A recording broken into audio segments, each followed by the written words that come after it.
Is Avery normally in this group? We know. Is Avery No. normally in the section? She's normally in the Second. Okay. I don't know. Well, I'm trying to figure out the difference here. Oh. So I thought, well, the ERI. Did you find the sheets? Yes, 12, 13. 7, 28, 29. Let's start. Do you want me to introduce you or introduce yourself? I don't care. You go for it. Okay. All right, my name's Fred Schomburg. I'm a certified prosthetist with Hanger Clinic. We're a national company that does prosthetics and orthotics. I'm also a member of our national upper limb prosthetics team, so I specialize in upper limb. We're going to kind of go today into kind of a general overview of upper limb prosthetics. If you guys have any questions, feel free to stop me anytime during the presentation. How much time do we have for this? Half hour? Yeah. We're going to kind of fly through some of this. They've also read an extensive book chapter, and we'll have another follow-up PowerPoint. So don't stress yourself out. Well, I'm not that worried about it. So, anything I'm worried about talking too much. So, what's the prosthetic goal, our ultimate goal for upper limb prosthetics? And it's basically to restore function. So to provide the appropriate function to meet each individual person's needs and their goals. You just, Yeah, it's, so, when we're looking at prosthetics, we divide it into upper and lower limb generally, and there's a pretty significant difference between the two. So lower limb, when we make one leg for a patient, it generally restores most of the function of the leg. So they're able to walk, they're able to do just about anything they want to do with that one prosthesis. With an arm, or even a partial hand or a finger, that's not the case. It's much more of a tool. So what I'm providing to an upper limb patient, I call it tool, and I present it to the patient that way. And the reason that's important is we got to set realistic expectations, and technology does not exist to restore the function of the hand. We don't have currently any sensory feedback, sense of touch, anything like that, and that's so much of the function of the hand. We have technology that can kind of, each finger can kind of move, but you can't control the fingers individually yet. All that's in development, including sensory feedback, but it's just not available yet. So what we're really providing is a tool, not a replacement for the hand. All right. Well, I got ahead of myself already, but basically, when we're looking at the patient, and we assess them, not only do we assess them physically, but we want to assess them psychologically, as well as psychosocial. So the prosthesis, helps them reintegrate into society, improve their self-esteem, as well as gives them more function. Yeah. So the psychological perspective, upper limb, the majority of amputations are due to trauma. Right around 80%. These stats are a little old, but they haven't changed that much. So they don't have time to prepare. So the psychological impact is severe. They're whole 1 second, in the blink of an eye, they become an amputee. They lost an arm. Upper limb's much more visually apparent than lower limb. When we talk with our hands. We wear short sleeves a lot. You can't really hide the hand, even if you're wearing long sleeves. With a leg, you wear some slacks. You're walking around, no one really knows you're an amputee, for the most part. So that affects their self-image, their self-confidence, self-esteem.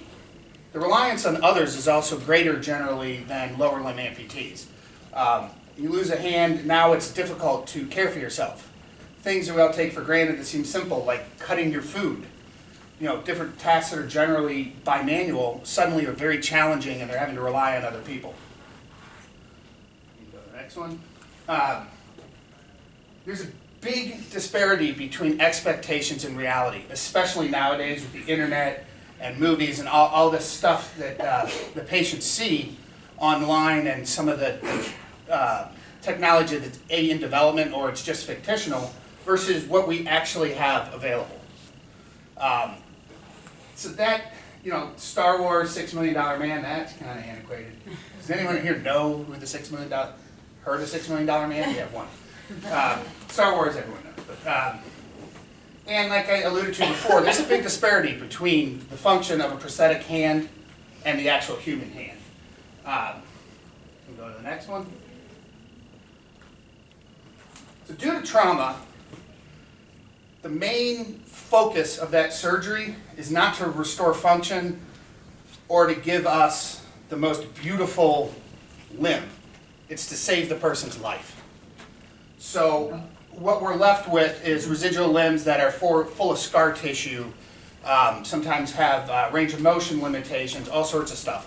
So we're not starting with the best presentation from the patient versus lower limb. The minority of those are due to trauma. So usually, you know, they have some time to prepare, and we generally get a better limb to work with. So you end up with pain, with or without the prosthesis can be greater. Some of the surgical techniques nowadays are starting to focus on that, and they're getting better at the amputations, but we still have a fair amount of phantom pain, neuromas set in, all sorts of limiting factors like that. Working? It is. I just had to figure out which button to click. So,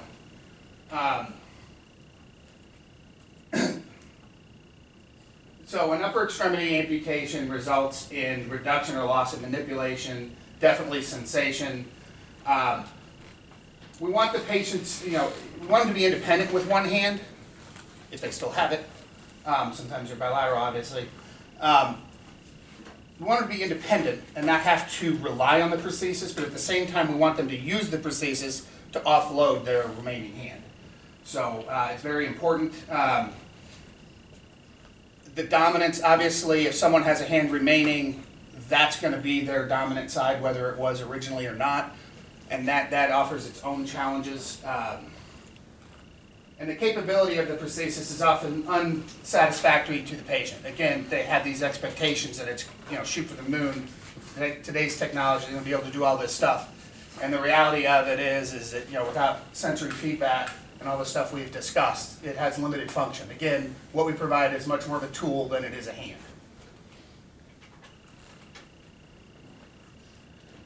So from the psychosocial perspective, especially with upper limb, you're talking to the community, you're talking to people. A lot of times that the focus is no longer on what the person's saying or on the person. People start focusing on that prosthesis because it's so visually apparent. So, you know, because society has very limited exposure. There are a fair amount of amputees in the world, but if you look at the percentages, upper limb amputees are single-digit percentages of all amputees. So they're very, very small percentage of all amputees. And the cosmesis is often poor. You know, if you look at this gentleman, he got a laser pointer. You know, that arm is built for function. It's a tool. It's not built for cosmetics. It has a hook, not a hand. Anyone know why we would use a hook nowadays when we have all these beautiful hands? No one's going to speak up? Okay. Especially if you're looking at body power, remember we don't have sensation. So if I'm trying to pick up something,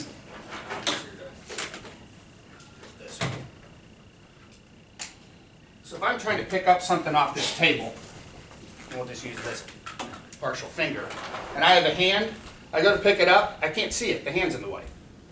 So you have to move around, do all sorts of other body motions in order to be able to see what you're doing.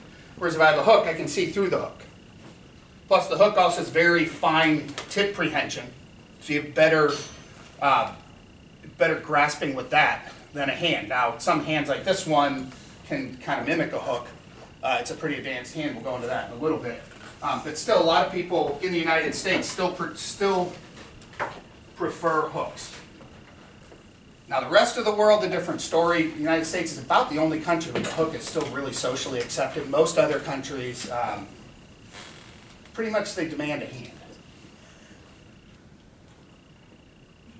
So, in fact, I just last week was in Mexico doing a missionary trip for prosthetics. We help out a bunch of people down there that don't have access to prosthetic care.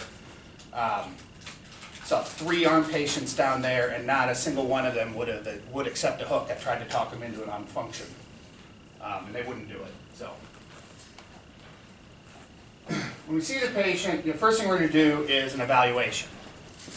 So we give them kind of a general introduction into prosthetics, into the technology.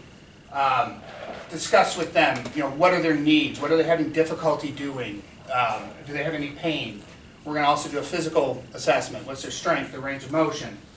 Kind of look at everything, and we're going to formulate a plan of attack for prosthetic care. So that plan of attack is what technology are we going to use? What kind of devices are we going to provide to restore as much function as we can? And then also, are they getting therapy? Do they have a therapist set up? If not, we need to coordinate that, get them into occupational therapy, get them on that pathway to success. Without therapy, they're setting themselves up for failure. So, Megan.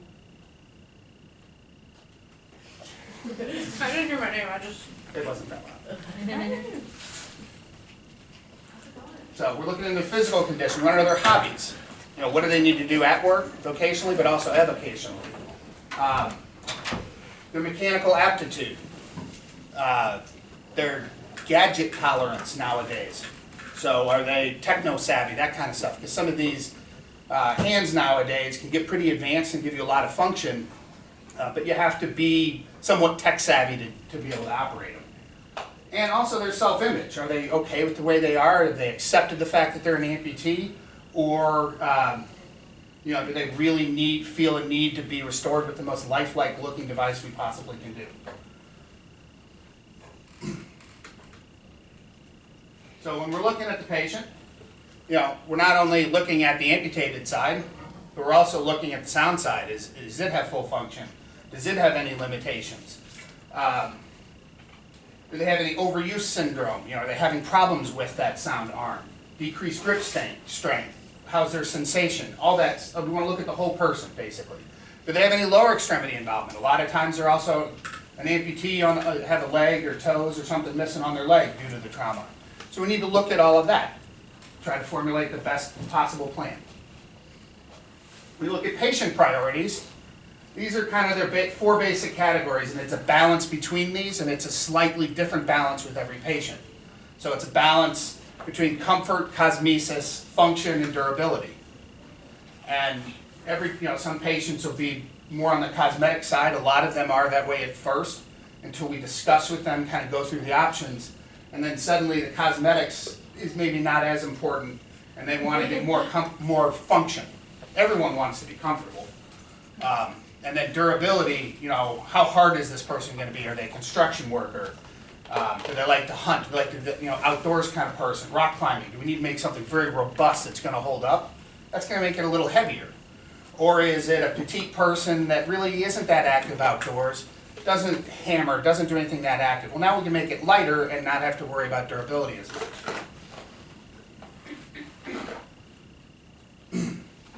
So the interface, or the socket design, we also look at that during the evaluation. Nowadays, these flexible inner sockets, it's on almost every prosthesis. Even this transhumeral one has a flexible plastic. So that interface makes the prosthesis a lot more comfortable. And a lot of times we're not even using plastics anymore. We're using medical grade silicones that are even more forgiving to the skin, especially if someone has a lot of skin graft or scar tissue. It's going to help minimize that skin shear, minimize the stresses on the skin so we don't cause skin breakdown. Having flexible plastics also maximizes the range of motion that we can achieve with the prosthesis, because now the edges of the prosthesis will give and move with the patient some.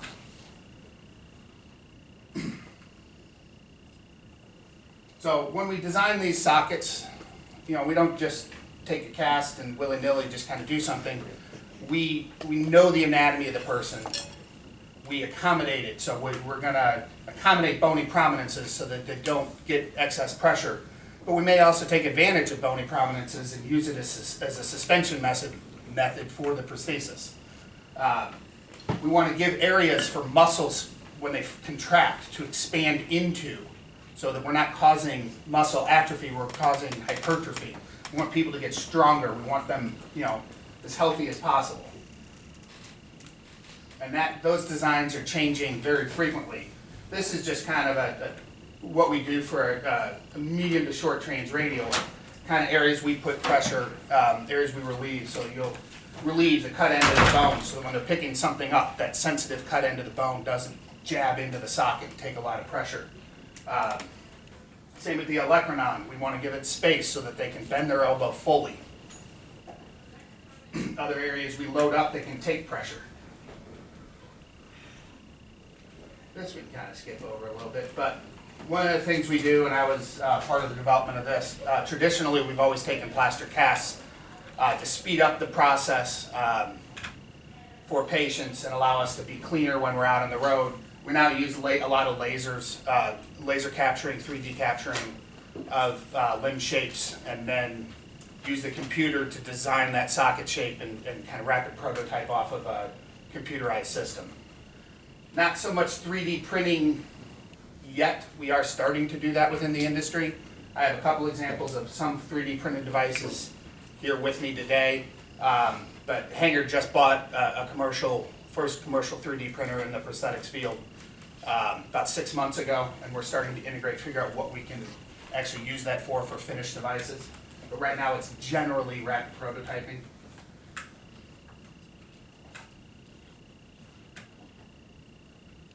Computer-aided design, we design it, we do all those modifications on the computer versus on the plaster. So now we're into the nuts and bolts, the prosthetic options.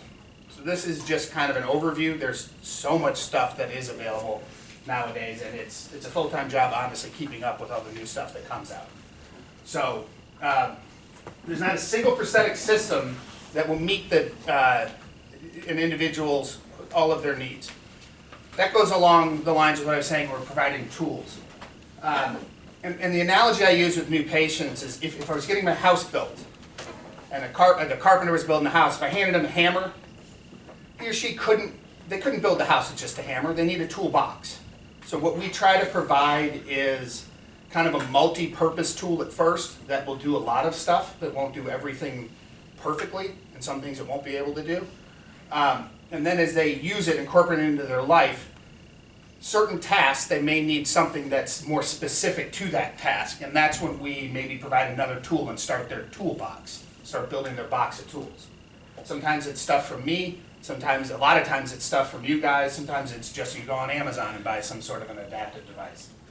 So there are 6 main categories that we use, and here they are. No prosthesis is always an option. If someone decides not to pursue prosthetics, depending on their level of amputation, I recommend that they go back at least every year or two and just get an assessment with occupational therapy, just to make sure we're not doing excess wear and tear on the body by not using the prosthesis, because they're not offloading their sound cell. And then you have these other ones: passive, cable operated, electric, hybrid, and adaptive or activity specific. We'll go into all these individually. So if you look at this video, this guy is not going to want a prosthesis. See, he's very functional. He's actually had a surgical procedure. Does anyone know what this procedure is that this guy has? Is that his radius and ulna separated, and the muscles kind of reworked, so now he's got a pincer. It's called the Krukenberg procedure. It's not readily accepted here in the United States or in most of the developed world. But what would be the benefit to that? Anyone have any ideas? Is everyone just asleep? Come on, guys. Yeah. You'll be able to grip things since it's split. Yeah, it gives you grip. Yeah, absolutely. Anything else? What's the one thing? Yes. Sensation. Sensation. So gripping and sensation. That's one of the things I can't provide is sensation. That's just maintaining the existing sensation. So it's incredibly functional. It's not cosmetic though at all. Kind of turns you into like you have a lobster claw almost. It's used in the States for bilateral blind amputees because they need to have function, but they also absolutely have to have that sensation. Bilateral what? Blind. So that's primarily what it would be used on in the United States. In third world countries, it's done a little more frequently because it's function and they don't have to get prostheses. So it gives them function and they don't ever have to really visit me. So, but why would people choose no prosthesis? Obviously that person probably wouldn't choose it just from function, but maybe they had a bad first experience. You know, most prosthetists don't see a lot of arms because the percentage of arm amputees is so low. A prosthetist that sees, I think an average prosthetist sees legs and arms. If they're seeing a lot of arms, they're seeing 4 or 5 a year maybe. I specialize in it. I see 4 or 5 a week, and I still see legs. Some people on our team see 2 or 3 a day. So that's how you really get proficient at something. You do it more frequently. So other reasons, financial concerns. These things can get pretty pricey at times, depending on the technology we're throwing at someone. A lot of times unaware of the options. That's real important. In the hospital setting, they're getting better at it. A lot of times they'll do the amputation and patients will leave the hospital and know nothing about prosthetics. They don't know there are any options. They're kind of in this, they're scared. They think life's over. They don't know what's going on. They haven't met someone that's been an amputee. We actually started a program nationally, and we have a really good group of volunteers here locally called Empower. That's just volunteer amputees that have been through this before.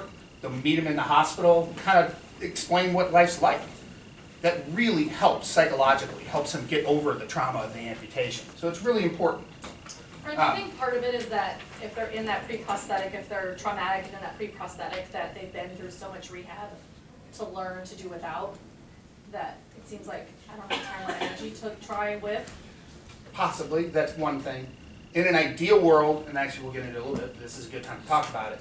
In an ideal world, they do an amputation, they call me within a few days, and I put a preparatory prosthesis on them while they're in the hospital.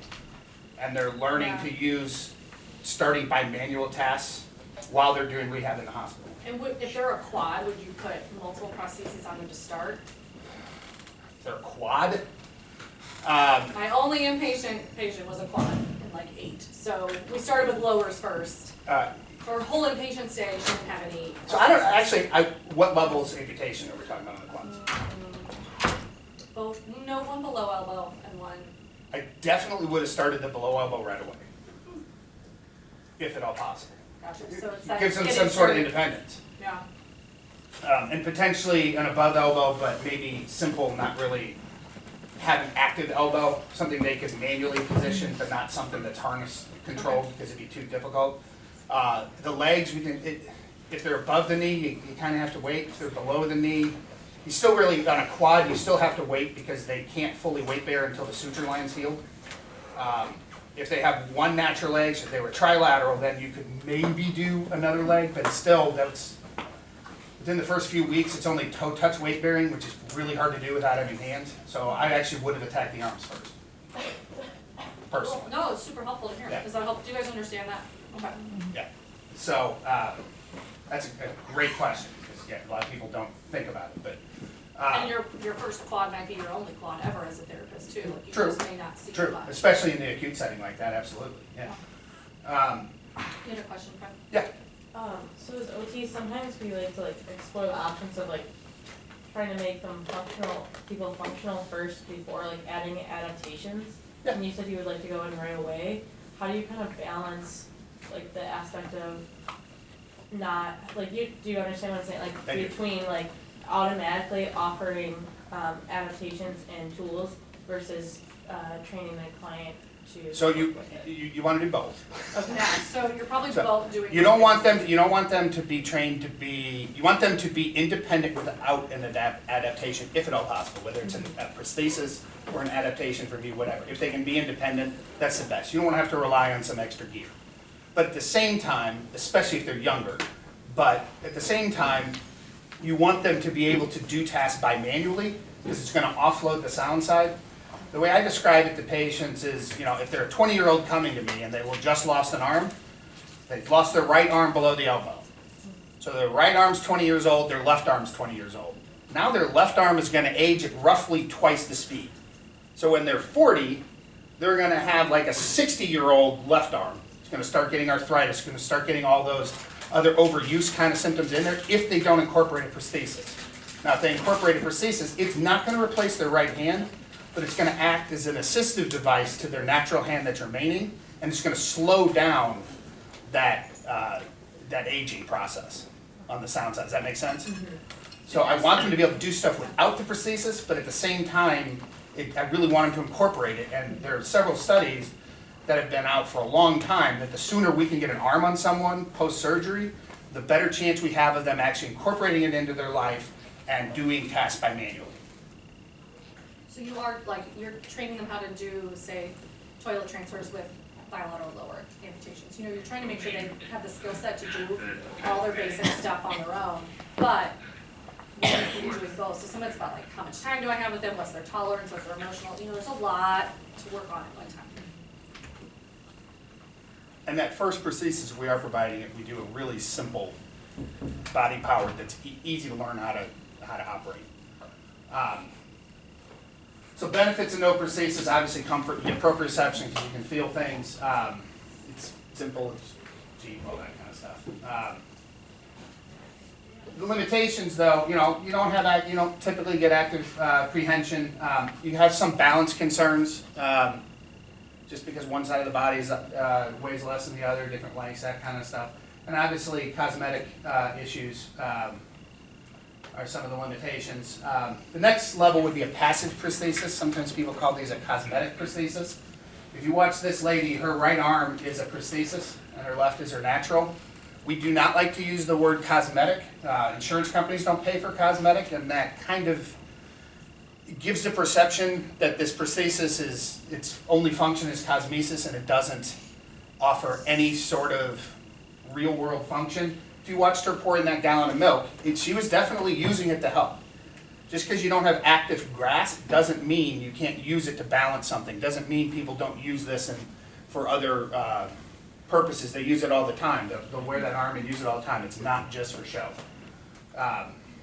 A lot of times you can kind of bend the digits, that kind of stuff. Children, you know, the first prosthesis we'll give a little baby is generally a passive prosthesis. Sometimes we call it a crawling arm. They use it, you know, it's part of mobility. It helps them crawl, but it also helps them steady a bottle so they can feed themselves, all sorts of stuff. So it's pretty functional. They can be pretty inexpensive. They require very little maintenance.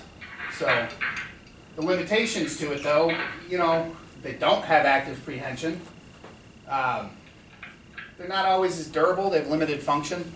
But like I said, they are lightweight, and they are pretty functional. Are they less expensive also? They're a lot less, generally a lot less, unless we're going to this level of finish. But which is another thing, one of the other downsides, especially when we're going with the higher definition cosmesis, is unrealistic expectations. Patients want it to look like their arm and look perfect, and they look really, really good. But if I just take one hand and put it up and leave my other one down and count to 5 or 6 and go like this one's pretty red and this one's pretty white.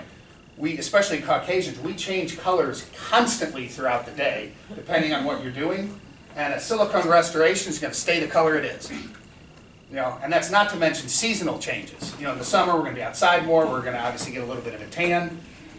One of the companies has actually come up with a solution to that. They have a little tinting solution you can wipe on there. It'll give you kind of a tan. They custom mix for you, and it'll slowly wear off over time, kind of like a tan does. So, the most common passive prosthesis you would see nowadays would be something like this. So, a silicone finger. This is the same person, and this is one of the best jobs I've ever seen. I mean, you really cannot tell. Usually on a picture, it's glaring, but in this case, it's great. You can also do that for partial hands. I'll pass that around. That's a silicone restoration. And this is a cosmetic glove that goes over a prosthesis, but it gives you an idea of kind of the definition they do. They're really lifelike looking. And they're made out of silicone, they're pretty durable. Kind of hot to wear. It's kind of like wrapping your body in plastic. But they work really well. We can also do something for higher levels, not just fingers and hands, all the way up to shoulder disarticulations or forequarters. We can do some sort of a silicone restoration for those. and especially on a 4-quarter amputee, so you're missing your shoulder. A lot of times it won't be a full arm, it'll just be a little shoulder cap and a little bit of the humeral section, just to keep the shirts on. Because if you think about it, if you're missing that, you put a shirt on, it doesn't like to stay in place. So it actually serves a pretty good function there. How do I put this video? So, a cable operated prosthesis is the next kind of step up. This gives you functional grasp. You can see this gentleman tying his shoes, doing a pretty good job with it. The way they work, basically, you're going to have a hook or a hand with a cable that runs up to some sort of a harness. And that harness captures your body motion, which pulls on the cable, which opens or closes the terminal device, depending on what kind of terminal device we have. So, so body excursion is used for control. It's generally biscapular abduction and maybe a little glenohumeral flexion in order to open a traditional hook. The force is basically how strong you can pull. Force is really never a problem because we can adjust different things to make that work, but excursion can be a problem. Excursion can, if we don't have enough excursion, so enough pull or body motion to pull that cable, they may not be able to get the hook fully open. That's generally not a big deal for transradial amputees, but you start getting up to transhumeral and shorter transhumeral and even shoulder disarticulation, now it becomes very difficult to get enough motion to bend the elbow and then still be able to open the hook. That's like 3.5 inches of pull. That's a lot of pull to be able to have the elbow fully flexed and open a hook fully. So we want to maintain as much of that range of motion as we can. That's what you take from that. Fred, we're a little short on time. Okay. Cable operated, the biggest benefit is they're cheaper, they're durable, and you get some proprioception through the cabling system. They're generally lighter weight. Limitations, grip strength. Your grip strength comes from rubber bands on a hook, and you add rubber bands to get a tighter grip. Problem with that is you have to overcome that resistance every time you open the hook throughout the day. How much time do I have left? None, None? like 5. 5, Usually, okay. Maybe some of them you could talk more when Yeah. you show them the Yeah, video. yeah, I will Okay. actually. Awesome. After the body powered, we go to electric.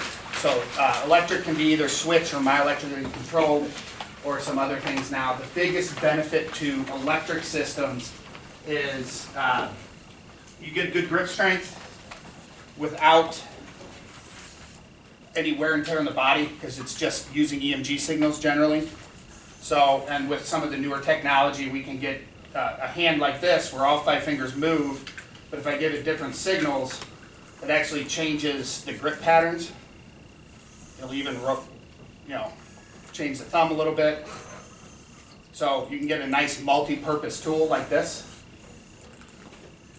with an electronic system, and they still do have hooks for that too.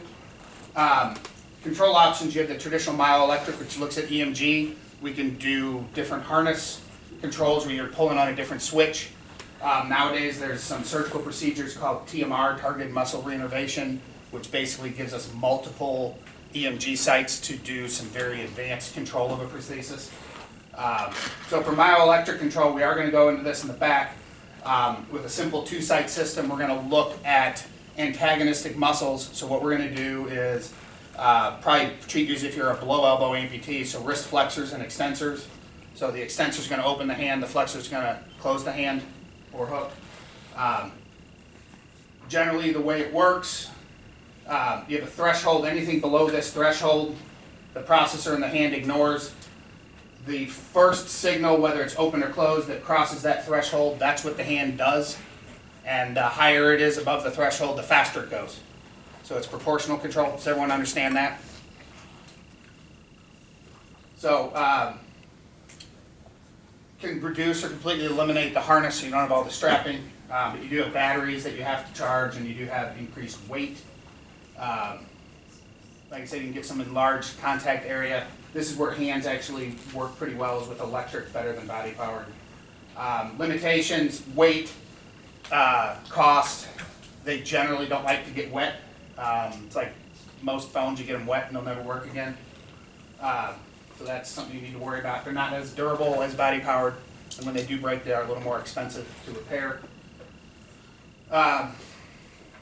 We program to really meet what the patient needs and give them the best control options. Let me go through some of this. I would like to get into some. The next level would be a hybrid prosthesis. So for above the elbow, we might have a body-powered elbow and electronic hand. The reason we would do that is to have the increased grip strength of the electric hand without putting all the wear and tear on the body, but have the reduced weight and ease of control for positioning the elbow. It also reduces weight, reduces the cost of the arm, and increases durability. So that's what we would do with a hybrid system. I went through all that pretty quick. Sorry about that. This one's actually kind of cool. So this system, this gentleman does not have any EMG signals. He's basically using a switch here to open and close the hand. And then he has a little electronic lock on the inside. He bumps it, the elbow will unlock. He can use ballistic motion, which he's just casting it forward, and then bumping his arm against him, hits the switch, locks it. So he doesn't even have a cable to raise and lower the elbow. He's using ballistic motion. I've seen some people get really, really good at this. So the next level would be an adaptive prosthesis. So a lot of times we call them sports prostheses or activity specific. This can be a whole other prosthesis, or it can be an adaptation to the prosthesis, or it can be just something they buy off of Amazon, like one of those weightlifting straps.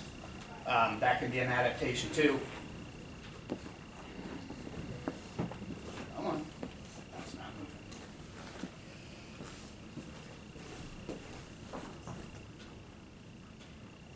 That video.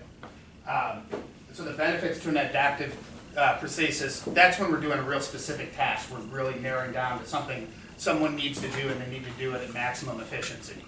So, and this is where we really get creative and try to figure out what's going to work best for someone. So the limitations, it's good for just the task you're doing. Like this is a terminal device meant for basketball. It's not really good for anything else other than basketball and maybe some other ball sports. But it does really help shoot and dribble, that kind of stuff. This will be a gentleman, he's taken off his hook. This is an adaptation to an existing prosthesis. A little quick disconnect. He's then going to put a golf club attachment in there and allow him to hold the golf club with two hands.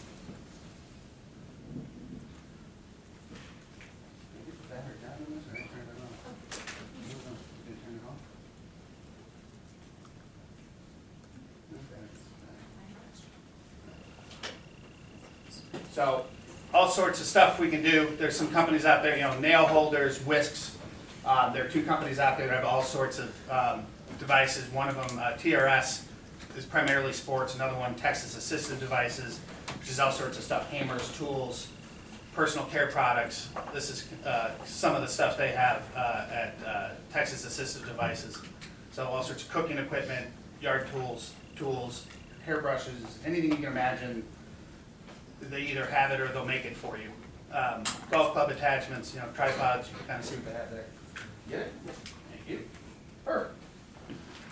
Another thing that's important to remember, and a lot of people forget about it, for someone who's not an amputee but maybe had a stroke or they can't move their hand, they do make kind of a wrist splint that will take all these attachments. So that's something to keep in mind. People forget about that, but that's something we can get you guys if you need it. So you can do it with an electronic arm system too. They make an adapter. This gentleman is a heavy equipment operator, and he basically designed this terminal device, which is basically a cap on a ball and socket to allow him to control the joystick of this machine, so of the backhoe. You kind of see how it comes up once he gets this in position. It's a pretty slick little device, but a lot of times we come up with this stuff for patients. So it just goes on top, allows him to do it without actually having to grab.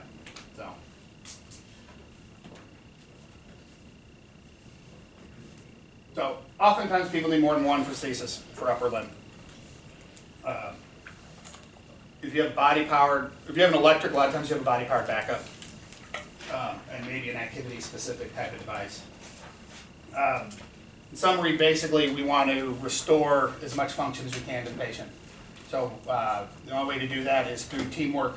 I work very closely with the occupational therapists that are seeing my patients. It's the only way, in my opinion, that we're going to maximize function, is if we work as a team and figure out what someone needs, especially my partial hand, partial finger patients, because there are a lot of options for that nowadays, and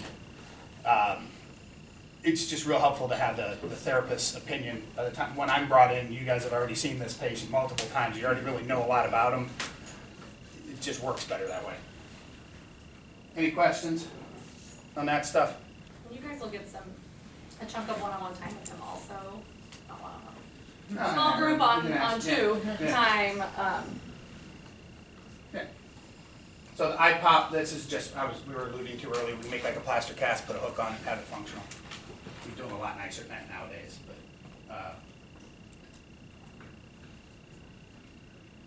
the only other thing I'd like to say on bilaterals is not the same as missing, as two individuals, as missing two individual arms. That sounds kind of stupid, but they lose so much function being bilateral that, it's a lot more. You have to restore as much range of motion. You have to get them independent, not only in toileting activities, but feeding themselves, general, just personal care, that it's a lot more than just fitting two individual arms. So, any questions?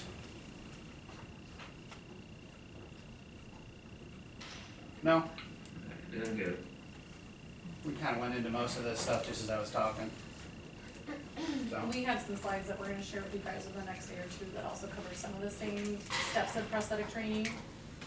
And then, Fred, if you're willing to share, we could also just like PDF a version of your slides. it's on your computer right now. Okay, perfect. You save it as PDF. Basically, hangers everywhere, so when you get out, no matter where you end up, if you need help, we're here to help. They'll call us when you're out in that job. Out in the real world. All right. Okay, so let's do this. So we have a couple clients who are in the media lab who are gonna be moving. One is gonna be in here, and one is gonna be in ADL. You guys are gonna spend, for the rest of the time left, we're gonna spend half of it in this room next door, and then the other half you're gonna be with either or client. You're not gonna see both of them. We're gonna videotape so that if you're really that interested, you can watch, okay? Just to get you guys a little bit more smaller groups to have interaction and longer time with each client as well.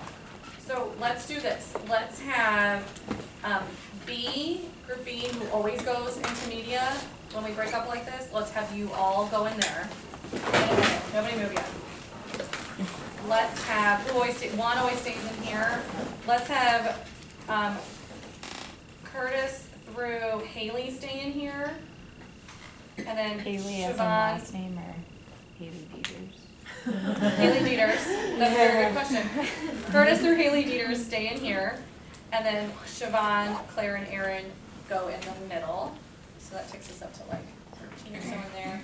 And then with C, let's have Mary through Liz go down to ADL, and then Molly, Lizzie, and Carrie also go next door.